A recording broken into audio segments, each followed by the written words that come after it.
Order. Jacob Collier to move the motion. Thank you, Mr Twigg. It's a pleasure to serve under your chairmanship. I beg to move that this House has considered E-petition 700024 related to fossil fuel advertising and sponsorship. And let me begin by first thanking the 110,519 people across the United Kingdom who have signed this petition, and also welcome all those to the public gallery that are here today. In particular, I want to acknowledge the work of Chris Packham, the petition's creator, known to many as a passionate and persistent voice for nature and environmental justice. I know that he had a debate in this place just last week, so he likes to keep us and the committee on our toes.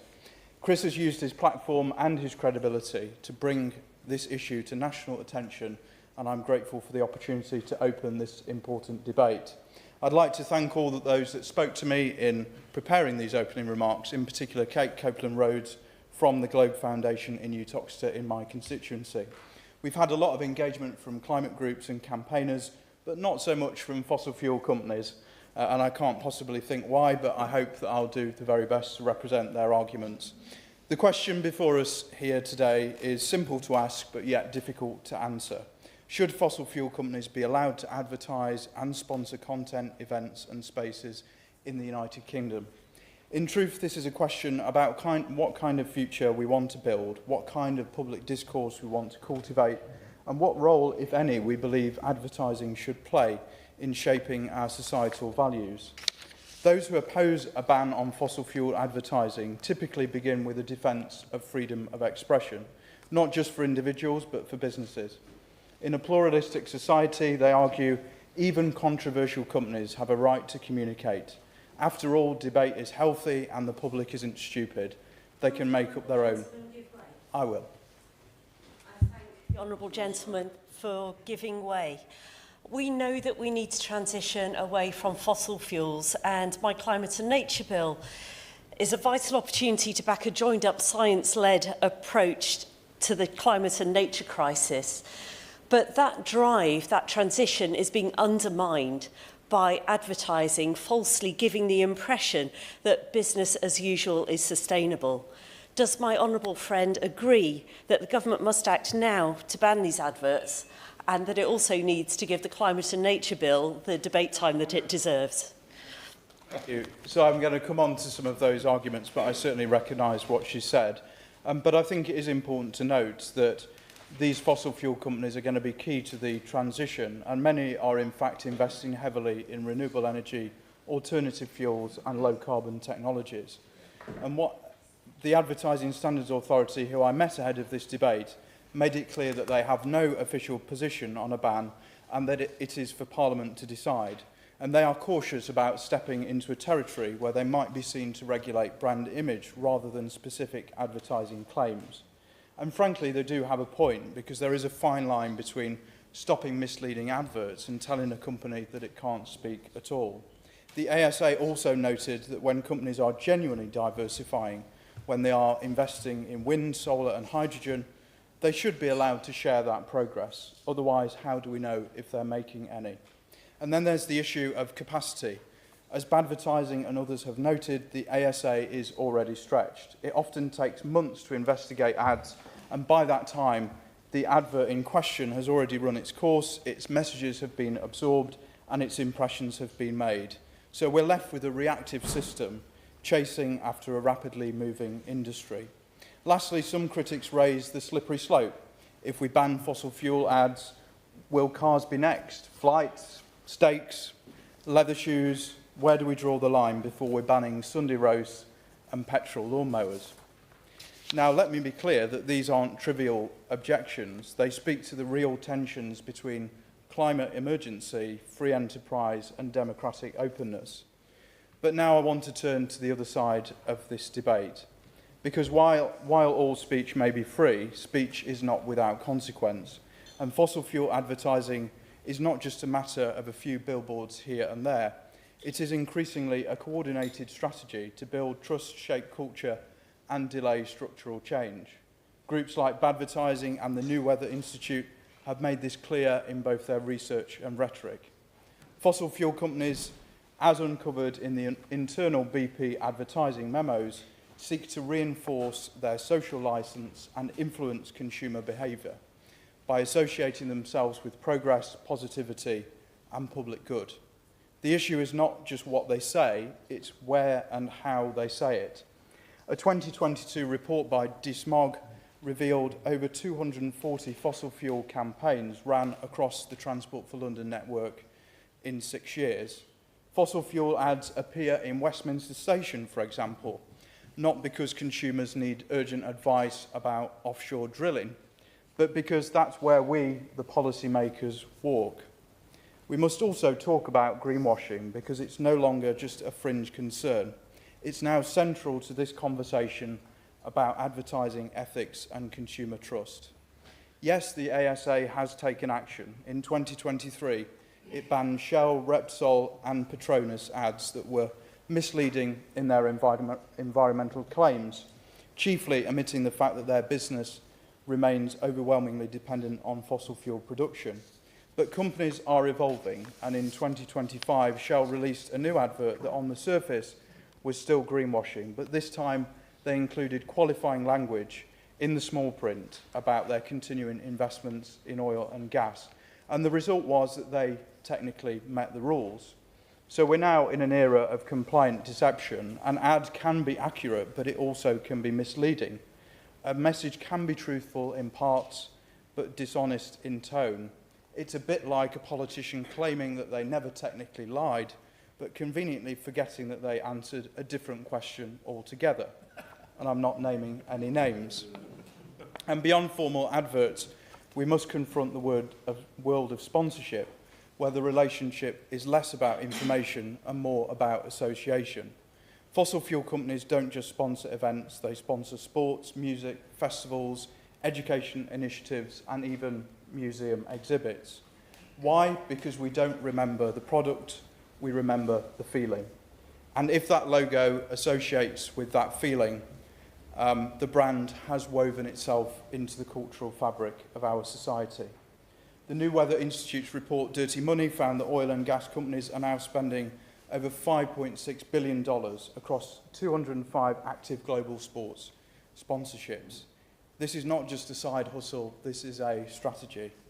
But this is where it gets complicated, because we've just had the Grand Prix this weekend, an industry that is still heavily reliant on fossil fuels, albeit F1 is on track to be net zero by 2030, and some teams like McLaren are already carbon neutral.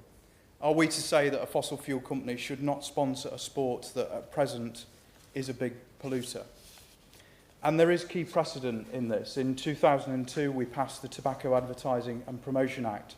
We banned tobacco ads and sponsorships, not because cigarettes had changed or become healthier, but because the science had clarified that the social harm was overwhelming.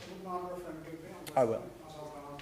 I thank my honourable friend for giving way, and he's making an excellent speech on the subject. Now, each year, air pollution causes an estimated 43,000 premature deaths in the UK and around 1,200 in Greater Manchester, in my area.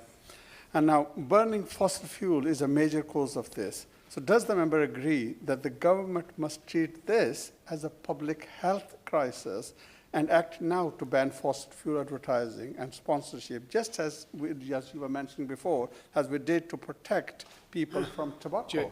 Jacob Collier. Yes, I think he's right, and I'm coming on to some examples from around the world that could act as a marker for us here. At the time, the tobacco firms argued for nuance. They were exploring reduced-risk products, sponsoring arts initiatives, funding schools in developing countries, and yet we drew the line. Today, fossil fuel air pollution kills more people than smoking. 1 in 5 deaths globally. The British Medical Journal confirmed this in 2021, and yet fossil fuel adverts still run on our buses, our television screens, our sports stadiums, and increasingly on social media, where the targeting is opaque and influence invisible. If tobacco's harm justified a ban, then how can we not at least ask the same of an industry whose product now threatens life on Earth as we know it? We are not alone. In France, a law passed in 2022 bans fossil fuel advertising, with exemptions only for low-carbon gas. Amsterdam, The Hague and Sydney have introduced their own versions. The Hague's policy was challenged in court, but the court ruled in favour of the city's right to act in the public interest, affirming the freedom of advertising does not override the responsibility to prevent harm. And I will give way. I thank the honourable member for giving way. I wondered if he had also noted the call from the UN Secretary-General Antonio Guterres for governments to ban fossil fuel advertising to protect public health and address climate change, and in addition to the examples that he cited, whether he feels that this is evidence of increasing momentum towards such a change. Jacob Collier. Well, I think she's read just down my speech as I was coming on to the UN Secretary-General's comments. But also she may know that in Edinburgh there's been similar bans of fossil fuel company advertising Sheffield, Cambridgeshire, Liverpool, Norwich, North Somerset, and even advertising agencies themselves are stepping back, with many actually refusing to take work from fossil fuel clients. So the momentum is not marginal, it is building, and I want to acknowledge the government's official response issued on the 18th of December 2024. It emphasised that while the UK is committed to reducing emissions, there were currently no plans to restrict fossil fuel advertising. Instead, the focus is on voluntary eco-labelling schemes and better enforcement of existing rules. Voluntary schemes are important, but they do not curb the underlying issue that advertising has become a tool for delay, for distraction, and for reputation laundering. Banning fossil fuel advertising is not about censorship. It is about recognising that certain messages delivered by certain actors in certain contexts can cause harm. And as my honourable friend said, the UN Secretary-General called for a global ban on fossil fuel advertising earlier this year. He was not being radical, he was being proportionate. We did not ban tobacco ads to silence smokers, we did it to protect children. We do not restrict junk food advertising during children's programming because we don't like Big Macs. We do it because the power to persuade can do real harm if left unchecked. We are not asking fossil fuel companies to shut down tomorrow. We are asking them not to mislead the public today. And we're not asking them to abandon all communications. We are asking them not to dominate our public spaces with ads that obscure reality. In a world that is now averaging 1.63 degrees C above pre-industrial levels, the question is not whether we can afford to act, it's whether we can afford not to. So in closing, this is a debate about balancing the freedom of expression and free enterprise with the very real need to take action to prevent a worsening climate emergency. The advertising regulator has said it's down to this place to act if it so chooses, and in that spirit I look forward to the debate and contributions from honourable friends today. The question is that this House has considered E-petition 70024 relating to fossil fuel advertising and sponsorship. Carla Denyer. Thank you, Mr. Green. It's a pleasure to serve under your chairship. I think it's my first time doing so. The demands of this petition are simple, clear and extremely compelling. In the UK, we forbid tobacco advertising because it kills us. And that ban has worked in terms of reducing the number of people dying from tobacco. The air pollution caused directly by fossil fuels and the extreme weather caused by climate change are already killing at least as many people as smoking was before the ad ban and are likely to kill many, many more. So why the hell are we allowing fossil fuel companies to take up space in public places and on our screens to sell us products that kill us? I find it so compelling, in fact, that argument, that I've dedicated a significant amount of my life in the last few years to trying to make it happen. I want to thank Chris Packham for initiating this petition and doing so much work to get it to over 110,000 signatures, and I want to thank everyone who signed it. But I also want to highlight the groundwork on this campaign, which has been running for many years, which was done by grassroots community group, organising group Adblock Bristol, of which I'm a member. Now, Adblock Bristol exists because they think there's a lot of things fundamentally wrong with advertising. Advertising often works by telling us that we are not good enough without their product, or to engender a positive emotion about their product or service that we didn't previously have. It often worsens inequality. The billboards are not in the posh parts of town. They overwhelmingly advertise products that are bad for our health, for the environment, or for society, not to mention the direct environmental or social impacts and road safety impacts of adverts themselves. So, after a few years of successfully opposing applications for individual billboards in our community in Bristol, Adblock Bristol set up a national organisation called Ad Free Cities, where I worked for a little bit, which campaigns nationally alongside platform advertising and others to support people in their local communities all over the country to oppose the pernicious impact of advertising. And in fact, the Honourable Member for Burton and Uttoxeter listed some of the communities that I supported in doing that. Many local councils have already adopted policies of not hosting adverts for high-carbon products and services alongside other harmful products like junk food, payday loans, alcohol and gambling on billboards on council-owned lands and bus stops. That's a start, but most billboards are privately owned and the council has no jurisdiction over those. Nor does the council have any ability to control the myriad other ways that advertising intervenes, often subconsciously, in our lives. Regulation of advertising in this country generally is extremely light touch and, frankly, is outgunned by the capacity of the companies that are paying for the advertising. So that's where this petition comes in. It's time for the national government to step up where local councils do not have the power to do so. Social and regulatory change like this often creates an uproar when it's first proposed, only for it to be accepted as extremely obvious and the previous status quo seemingly appalling not long afterwards. Compulsory seatbelts in cars, the indoor smoking ban, and adverts for tobacco. Freedom of speech, freedom of the market, freedom of choice, they say. Yet we pretty much all agree now that advertising products that cause us serious harm should not be allowed. And let's remember here that this is not talking about banning the product. It's just saying that communications that are specifically designed to increase the use of fossil fuels, which directly undermines the government's evidence-based policy that is essential to keep us safe from the climate crisis, and it does so using misleading claims and by crafting social norms and a social licence around their use and expansion, that those communications should not be allowed. That should be a no-brainer.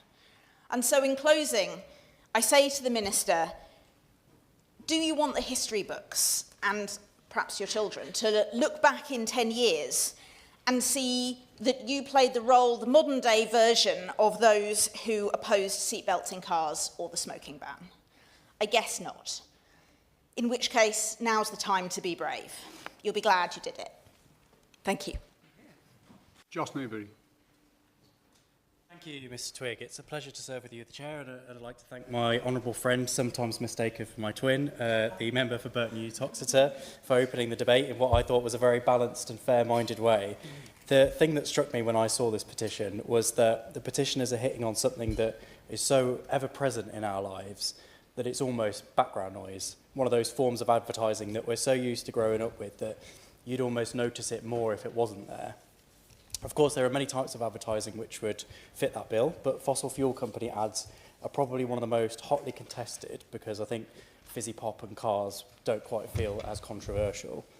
And it's not just the big giants that we see on the top of petrol station canopies like BP, Shell, Texaco and Total.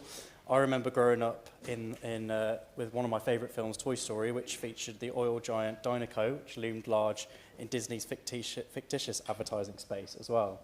I think it's important for us to acknowledge, as the petition does directly, the risks of so-called greenwashing, confuddling consumers with a wholesome-looking image of a bright, clean, green future, when in reality that may make up only a tiny proportion of an organisation's work, spending or plans for the future.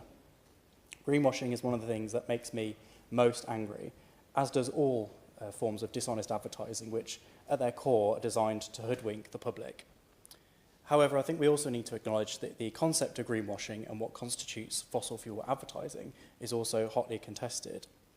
In his opening speech, my honourable friend mentioned the very relevant example of tobacco advertising being banned many decades ago on the grounds of harm to individuals' health and also the idea of a wider societal harm which can follow on from that. We didn't ban tobacco, but we did ban the promotion of it, and I think that is the central point in this debate and the central question that we need to address as parliamentarians. Sometimes as well, greenwashing can be indirect, even adjacent to an organisation. I think in particular of a Greenpeace campaign some 11 years ago, which targeted Lego for a partnership with Shell, which eventually did lead to Lego dropping said partnership. But one person's clear line in the sand is another person's nuance. As my honourable friend mentioned, many fossil fuel companies are investing billions in the transition to net zero, on a bigger or smaller scale, whether through compulsion or choice, but they are doing that. And let's face it, that funding will be crucial to reaching net zero. So raising awareness of those efforts, I think, is really crucial, as is making sure that the generations to come as well are aware of the opportunities that may be open for them in the green industries of the future. And unfortunately, there are a few renewable energy companies or environmental NGOs that have got the resources that fossil fuel companies have got to be able to promote that. And turning to sponsorship, I think I can definitely see the argument for restricting or banning the ability of fossil fuel companies to put money into things like sport, which are so ever present on our TV screens, especially at the moment as we're looking, the cheering the Lionesses on in the Women's Euros. So I think if we're going to talk about that, we also need to think about the alternatives for funding streams there. So if we are going to ban fossil fuel advertising, will there be alternative funding streams for sports teams, for example, so that we, again, can encourage the next generation to come through and make sure that that cash is there to support them too. So in concluding, Mr. Twigg, I would like to say that I fully support the motive behind the petition. I think that greenwashing is something that we absolutely need to stamp out. We need to make sure that we have really stringent regulations to ensure these companies are not able to hoodwink the public, as I said. But I think we also need to be fundamentally honest about the transition to net zero, the role that fossil fuel companies and the like are going to have to play in that, and also the expectations that we should have of them to help promote that future and possibly giving them the freedom to be able to do that within certain constraints. So I think it's a very interesting debate, and I thank you for allowing me to take part in it. Simon Holber. Thank you, Mr. Chair. And I'd also like to begin by thanking 568 people who live in Stroud who have signed this petition and made the debate possible. So I'm an MP. I'm also a practicing GP, and I chair the All-Party Parliamentary Group for Health, but I also co-chair the All-Party Parliamentary Group for Net Zero. So I'm bringing a sort of dual perspective to this, really. And to be honest, from both positions, this, I think really the time has come. We must end all fossil fuel advertising and sponsorship. So primarily this is a public health issue. Air pollution driven largely by burning of fossil fuels is the single largest environmental threat to our health today. The Royal College of Physicians, as my honourable friend said earlier, causes 43,000 premature deaths, and that is more than smoking. And it also causes associations with heart disease, stroke, asthma, cancer, and even dementia. And the Royal College of Public Health has also been very strongly against this advertising of fossil fuels. In my surgery, I can see the human costs of this. Children are struggling with asthma if they live in inner city areas. Adults have COPD, chronic obstructive pulmonary disease, which is much worsened by poor air quality, and elderly patients are often admitted with this problem from higher polluted areas. And I had a constituent who lived in London in the week, and he was slightly inconvenienced by ULEZ, he said, but it was funny because he didn't need his inhalers after the ULEZ legislation came through, and that's a very, very strong sign. So advertising and sponsorship really matter. The fossil fuel industry spends absolutely millions on promoting itself as green, innovative, responsible, while continuing to invest in exploration and extraction that push us further towards climate and health catastrophe. This isn't just misleading, it's dangerous, and if they got too much money, maybe we need an extra windfall tax to take it off them. We've been here before, and as other people have mentioned, tobacco ads on billboards, and I remember even cricket matches were sponsored by certain tobacco companies. And when you stop advertising, you do reduce consumption. So in that way, lives were saved at that time, and we're at the same crossroads now. And as my honourable friend said, this isn't just us doing this. Many other countries are looking at this. For example, Spain are looking at banning of advertising for short-haul flights, as a friend in the gallery has just pointed out to me. And so we need to be innovative. Even if we're not going to totally ban it, we need to ban the absolute worst bits of it, Minister. So let's be clear.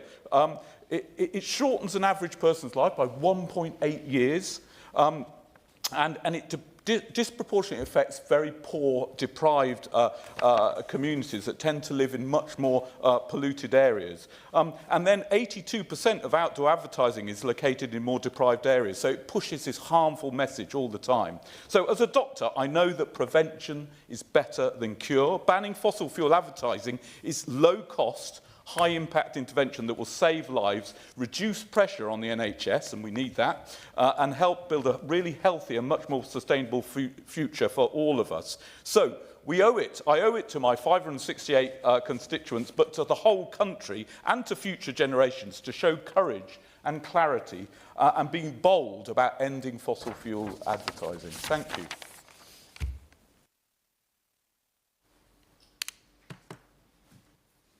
Mr. Twigg, it's an honour to serve under your chairship, and I'd like to thank everyone who signed this petition for securing this debate.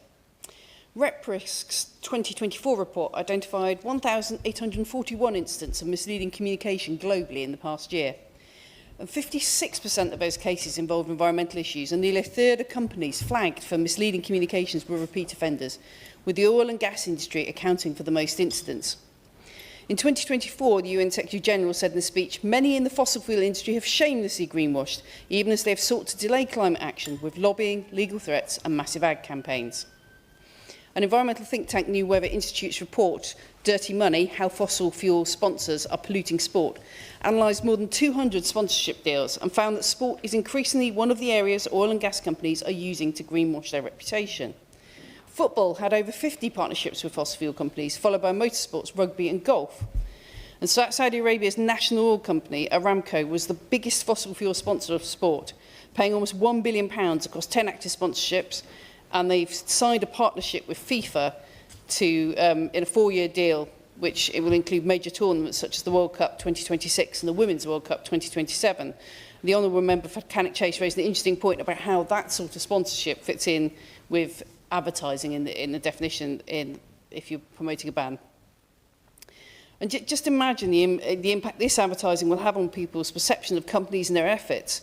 50, 60 years ago, tobacco companies had a huge role in sponsorship promotion, and that role was eroded over the years and eventually removed altogether. So we must make sure that companies cannot simply use vast sums of money to buy themselves a better reputation without actually combating the key cause of the concern, in this case, the huge environmental and ecological damage to our planet. I thought it was interesting that in his opening speech, the Honourable Member for Burton and Uttoxeter mentioned the fossil fuel companies' concerns that it would somehow prevent them from promoting their green initiatives. I note that a Greenpeace report, the Dirty Dozen, the climate greenwashing of 12 European oil companies, found that 6 global fossil fuel companies and 6 European oil and gas companies only produced 0.3% of their energy from renewable sources in 2022, despite commitments to net zero 2050 targets. There will, of course, be pushback from within the industry itself. We saw that with the tobacco industry, yet we now take the restrictions and warnings for granted. And we must make sure that the actual rules and regulations that govern how these fossil fuel companies can act are stringent and well enforced. So at the very least, we must toughen up both the Competition and Markets Authority and the Advertising and Standards Agency codes to ensure that where this sponsorship does take place, it's contingent upon rules and obligations for those companies to do more than just slapping their name on billboards and football shirts. But sadly, what we're seeing thus far from the government is a severe lack of leadership. Instead of announcing new measures to tighten up these rules, they've instead once again sought to pass the buck solely onto the regulators, ignoring the fact that political direction and decision-making is vital to underpin the work. As we heard in the opening speech, the ASA believe it is for Parliament to legislate, not for them to take action. So I'd appreciate if the Minister would give some clarity on exactly what this government wants to see change, and not just what it expects the ASA and CMA to look at.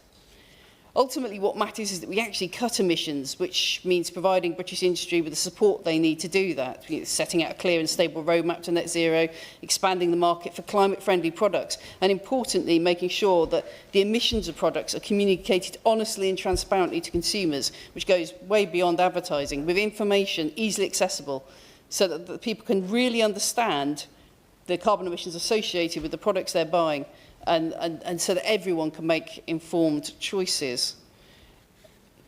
So to conclude,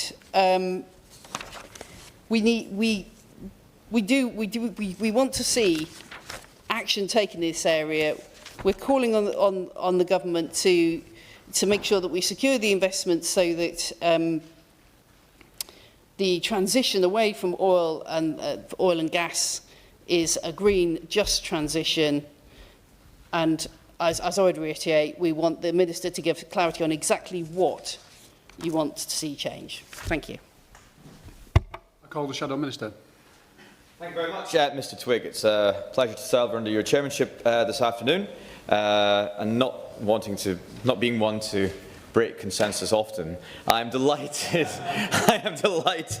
to take this opportunity to remind my colleagues and honourable friends of the value and importance of our oil and gas industry to communities in the northeast of Scotland like my own, to the Exchequer and to the United Kingdom's energy security. Mr Twigg, I'd like to congratulate the honourable gentleman for your talk for so eloquently putting across the case for this petition being brought, and to congratulate the 110,000 people out there who signed the petition and enabled it to be debated in this chamber this afternoon. They make a very strong case for the change to advertising regulations as they pertain to fossil fuel companies due to the impact of burning fossil fuels on climate change. The reasons that they give are twofold: because oil and gas is damaging for the environment, and to set an example to the rest of the world. We know that burning fossil fuels emits carbon, which is leading to global warming. That is not up for debate. But if people think that shutting down the UK's oil and gas industry or stopping them from advertising what they are doing means less carbon in the atmosphere, I'm afraid they are sorely mistaken. Firstly, we will need oil and gas for decades to come. Even the Climate Change Committee knows that oil and gas will remain integral to the United Kingdom's energy mix, with fossil fuels predicted to still account for 23% of energy demand by 2050. And that's assuming that we meet our climate obligations.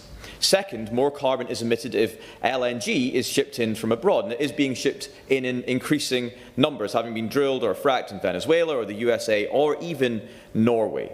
So while we all accept that the use of fossil fuels is contributing to global warming, shutting down our domestic production to resolve this, or stopping them advertise in terms of telling the world what they're doing, is clearly illogical, as is taxing our domestic industry into extinction, refusing new exploration licences and damaging competitiveness through advertising bans. In fact, this would increase global emissions. Now, we come to setting an example. The rhetoric of leading by example, being world leaders, winning the race on climate change is commonplace. We are setting the pace. We slashed emissions by over 50% compared to our 1992 levels, and we did so whilst the Conservatives were in government and the fastest of any G7 nation. But we have to look at what's happening now. The deindustrialisation of massive areas of the United Kingdom, Grangemouth, for example, as a result of a hostile environment and sky-high green levies. The message is quite clear: do not follow where we have tread. Other countries will look to the UK as an obvious example, but it's of how not to do it, because we have in no way demonstrated how to develop a sustainable energy future without undermining our industrial base or our economy. This is making Britain poorer. And Mr Twigg, a ban on fossil fuel advertising would be counterproductive, because unlike previous bans on tobacco or junk food advertising referenced here this afternoon, banning fossil fuel advertising will not reduce demand. The UK will continue to rely on oil and gas over the coming decades.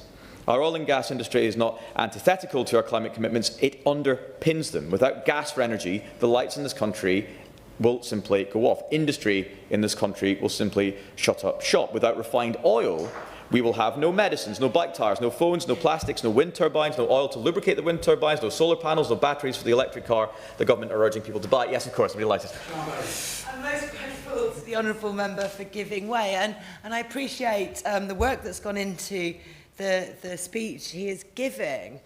But when will he be addressing the point about the advertising question? It seems to me that most of the speech so far has been merely an advert for the fossil fuel industry.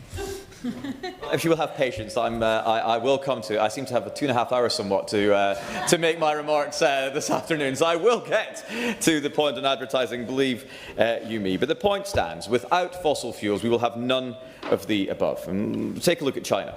Often condemned for opening a new coal-fired power station every 2 weeks, and in the very next breath, applauded for the record investment in green technologies. The two are inextricably linked. Cheap, abundant energy is the only way to achieve innovation, a strong domestic manufacturing base and industrial competitiveness. If we want the UK to drive the clean technologies of the future, we must bring down the cost of energy in the short term. And the technologies, the skilled workers in the supply chain are the very technologies, the very people and the very companies working in oil and gas right now that are developing the cleaner energy future that they all want. And they still will, by the way, even if we drive the industry out of the UK entirely or prevent them from advertising here in the UK, they will do so. They'll just be doing so from the UAE, from Qatar, from Saudi Arabia, from Australia, from Southeast Asia, from South America, from Mexico, the USA, from Canada and Norway. In fact, anywhere that is still investing in its domestic oil and gas industry.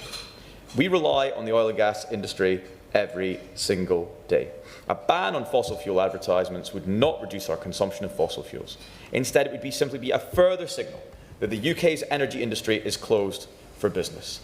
And I have to say, Mr. Twigg, this is personal to me, to my constituents, to the region that I have the privilege to represent in this place and have done for the last 8 years. I have seen, growing up and still see today, the immense contribution that the energy sector makes to communities and to economies. I see the value added by having those high-wage jobs supporting families and communities, and I see and I know the individuals that every day make a positive contribution to the lives of their families, their hometowns and our nation. Without them and their hard work, the lights would quite literally go out in this country, and especially as yesterday we marked 37 years since the Piper Alpha disaster, when 165 men lost their lives in the North Sea, ensuring that the energy still flowed into our nation. We remember the sacrifice that they still make for us. The government's harmful policies regarding oil and gas sector, including the ban on new licences, are already causing a contraction of businesses. The Just Transition Commission has forecasted that up to 120,000 jobs within the energy sector could be lost by 2030. Mr. Twigg, we absolutely need to continue developing the cleaner energy mix of the future, investing in new nuclear, carbon capture and storage, and the rest. Renowned oil and gas companies have siphoned millions in investment into offshore wind and clean power generation, and we should allow them to tell the world about that. If we are serious about reducing our carbon emissions, then we must be serious about supporting the very companies with the expertise, the infrastructure and the capital to deliver it. The energy transition will not be achieved by demonising the oil and gas sector. It will be achieved by working with it. These companies are not just part of the problem, they are essential to the solution. Now look, Equinor, Ørsted, Vattenfall are leading examples of how legacy fossil fuel firms can pivot towards clean energy. Yes, of course, Mr. Twigg.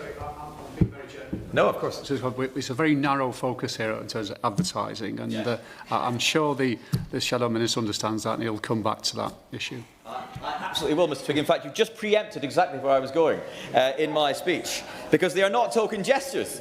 They are not exactly. They are not token gestures. These are strategic investments that will shape the future of energy. Domestic supply chains, from engineering specialists to subsea infrastructure projects, power cable component suppliers to the logistics and offshore companies, will support the transition. And again, we should allow them to tell the people in this country about the work they are doing. Mr. Twigg, the concerns raised by the honourable gentleman, I'd be delighted to give way as ever.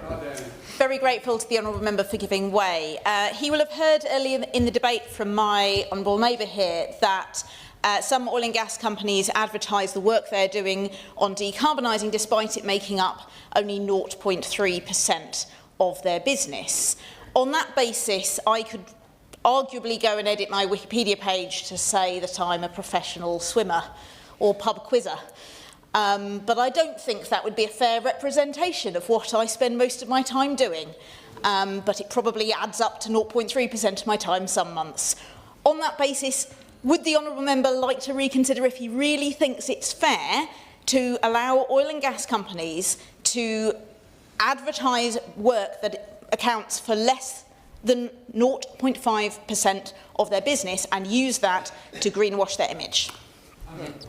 Well, no, obviously it wouldn't be fair, but as has already been pointed out this afternoon, the Advertising Standards Authority has demonstrated that it possesses both the mandate and the mechanisms to hold companies to account for misleading environmental claims, and as yet they have found no companies to be in breach of that. And I think it is important that where these companies, which do require the underlying profit that is made by their traditional exploration and drilling work to support their investment into the clean technologies of the future, they should be allowed to tell the country and the world about that. It should be something that we are immensely proud of, the fact that we have not only a world-leading oil and gas sector, the cleanest basin in which to extract oil and gas from in the world right now, but also one that is spending billions on developing the clean technologies of the future and indeed attracting international companies to the United Kingdom to do the same as well.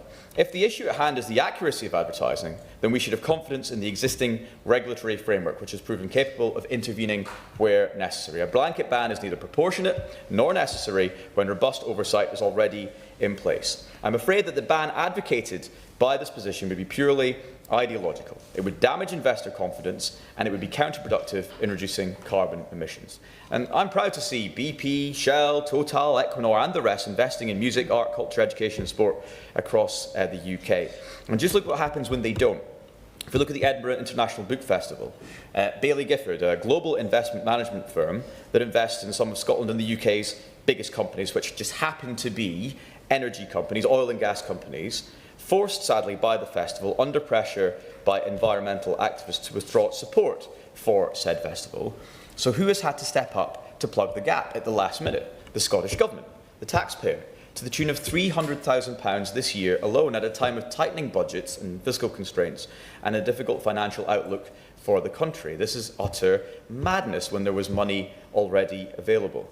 Mr Twigg, the oil and gas industry based in and around Aberdeen, but with a presence across our entire island nation, is a national asset. We should be championing it and the people that work in it, not demonising them. We should be proud when we see the name of successful British companies supporting British artists, musicians and sports people, and we should be proud when we see it investing in communities, in schools and in our country, and we should absolutely allow them to tell the world of the globally significant investment that they are making in the clean technologies of the future, and we should not have any truck with this petition today. Minister.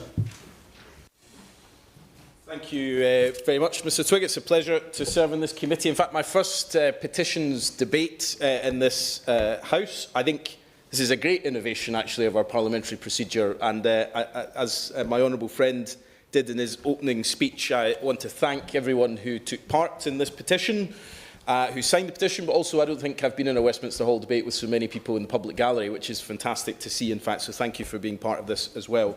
Can I maybe just, before I get into the speech, just join the Shadow Minister in the comments he made around Piper Alpha, which had its 37th anniversary yesterday. It's the worst oil disaster in terms of human lives lost in history, and it is a reminder, I think, of just how dangerous some of the work is in the North Sea, but also how important that culture of safety is, which changed beyond recognition since that disaster. But I think it is a useful moment to pause and reflect on those lives that were lost. Look, this is a very important debate, and I do praise my honourable friend for Burton and Uttoxeter. First of all, for his excellent introductory speech, but also being a member of Parliament in this place, it's not always easy to give a balanced speech with both sets of arguments on it, and I think he attempted to put forward both sides very strongly, and credit to him for that. I also want to thank others who have contributed to this debate and who have raised a number of points. My honourable friend for Stroud for bringing his extensive medical experience into the debate, and the significant impact that emissions have on people's health, and why this is a public health crisis as much as an environmental crisis. And he's absolutely right to point to those issues. And to the Honourable Lady for Bristol Central for her commitment to this issue, but also I think now she's said it on Hansard, Wikipedia will be updated with what she does in her spare time. I don't think there's any way out of that, actually, so she's done that on the record now. can I start by saying, look, I recognise the strength of feeling on this issue and on the petition that triggered it, and the 100,000 odd signatures underlines that point. They are incredibly important issues, and I do want to just briefly, before I address the specific points on the petition, just underline and be absolutely clear that this government is committed to tackling climate change. In fact, the Prime Minister has said recently that it is in our DNA as a government, because we know that this is an urgent threat to life. It's an existential crisis for our planet, and as I've said on a number of occasions, this is no longer some future threat for us to think about in a theoretical way, but a very present reality. We don't have to look far around the world to see examples of that. But even if we didn't accept all of that was a huge reason to take action on this, we should also recognise that the huge opportunity that swapping fossil fuels for clean, homegrown energy provides is much greater than just tackling the climate crisis. It delivers our energy security in an uncertain time for our world, and it creates tens of thousands of new jobs and is the industrial opportunity of the century as well. And that's why the Prime Minister has set one of his 5 key defining missions in government is to make this country a clean energy superpower, with clean power by 2030 and accelerating towards net zero. And it's also why the Prime Minister set one of the most ambitious NDC targets in the world to reduce all greenhouse gas emissions by at least 81% by 2035. And it was also why, a few weeks ago, my right honourable friend, the Chancellor, set out the most significant investment in homegrown clean energy in British history. But let me just be really clear. We are committed as a government to this transition because it's the right thing to do for our energy security and to tackle the climate. But we will only succeed in this mission if we bring people with us. The moment that people start to feel like this is something that's been done to them, not with them, is the moment we lose the battle. And the Shadow Minister actually rightly pointed out, we have been on this transition now for a long time. We've halved emissions since 1990. And that is due to the consensus that was there between governments of different persuasions. That consensus, it wouldn't have failed to be noticed by many people, has now fractured, which is a great shame in my view. But in order for us to win the political argument on this, we have to bring people with us. So instead of banning and blocking, my view is our emphasis needs to be much more on empowering people to make informed choices. And as the Prime Minister said before the election, after a period where government seemed to tread quite heavily on all of our lives, part of this government's mission is to deliver for the people of this country, but to tread a little lighter on people's lives. That means, in this space, ensuring that everyone has access to accurate and trustworthy information about the climate crisis and about the energy they are using and the options that are available to them to be part of this transition. And in that context, I'll turn specifically to the petition today. The UK has a robust regime in place to regulate the content and targeting of advertising through the Committees of Advertising Practice, the CAP, which sets the codes that are upheld, and of course the Advertising Standards Authority, which enforces these codes. The government is not involved in these codes, nor in any of the investigations or the enforcement that's delivered by the Advertising Standards Authority. In 2021, those bodies launched a climate change and environment project to respond to the ongoing climate crisis and ensure that environmental claims made in advertising are not misleading or irresponsible. And those findings have informed their updated guidance on advertising. Now, as set out in the government's response to this petition, we don't currently have plans to go any further on that guidance and ban or restrict fossil fuel advertising. Now, that isn't to say, as I've already outlined, that we don't recognise that the climate crisis is the greatest long-term global challenge we face. And to address that, we need a legal framework in place to help us reduce our emissions and one that will contribute to reducing our reliance on fossil fuels. And of course, I'll give way. I thank the Minister for giving way and for his patience while I checked a fact. A minute or so back, the Minister just used the phrase informed choice to defend why he's not planning to ban advertising for fossil fuels. Is he aware that that exact phrase, informed choice, is one that was used by the tobacco companies to campaign against the ban on tobacco advertising? I'm reading from a memorandum by British American Tobacco that was submitted to Parliament in 2000. Well, I suspect if we go through all the words that have ever been spoken in this place and outside this place, we might find two words that go side by side quite often. I don't think it is at all. And I'll come on to the points the Honourable Lady makes, because it is a persuasive argument, but in my view it is not the exact argument on this particular case. And I'll outline it if I just make a little bit more progress through here. I do think it's important to come to the broader point that people have the knowledge and information before them to make informed choices on personal decisions around what they can do, particularly in terms of their own decisions on whether they install things in their own homes and those sorts of aspects. But as a government, we have a responsibility, of course we do, to share factual information about the state of the climate. And that's why you will see this government frequently saying, as I have done, I think 3 times in this speech already, talking about the importance of the climate crisis. I'm not seeking to pretend there's not a climate crisis, and I don't think we've hidden from that fact at all. I do want to just you talk about the UK's path that we're on at the moment. And I think this is relevant because we've got an argument to make in the public that I think goes broader than whether we should ban advertising from certain companies, but actually about how collectively we've got a responsibility to show the opportunity that can be presented by this transition, counter to much of the misinformation and disinformation that's being put about, including by members of our own House. And if we look at the economy itself, the CBI's latest report shows that the net zero economy is growing 3 times faster than the wider economy. There's an economic argument that we have to make around this. Since we came into government in July last year, more than £40 billion of private investment has come into the clean energy industries. And we believe that the best way to build on that success, to bring the public with us, to create the convincing argument that this is the right route to be on, is focusing on the economic and social benefits of net zero.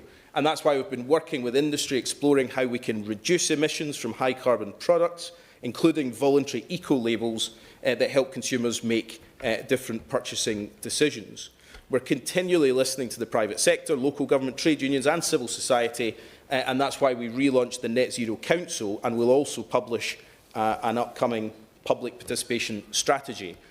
And at the same time, we're doing everything we can to slash emissions while building a more secure, stable future for our country. Now, the Shadow Minister, in his customary fashion, reeled off a set of political lines about why this is the wrong choice for us as a country, despite, I think, him believing it just less than a year ago when he was in government delivering speeches from this side of the House. But the truth is that actions speak louder than words on this, and that's why in the past year we have not just said that we are committed to the clean energy mission and to delivering action on climate change, but we have delivered. We ended the onshore wind ban within 72 hours. We set up Great British Energy, the first publicly owned energy company in 70 years.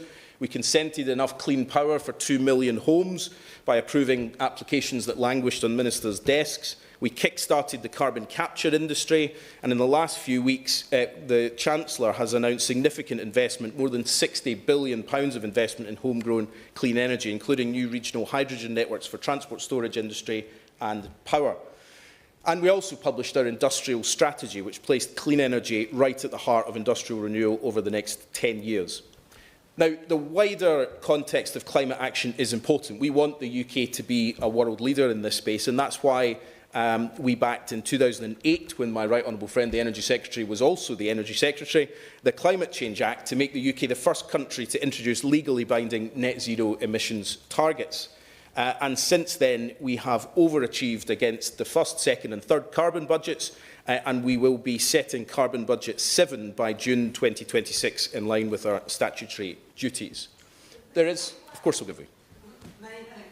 Minister, for giving way there.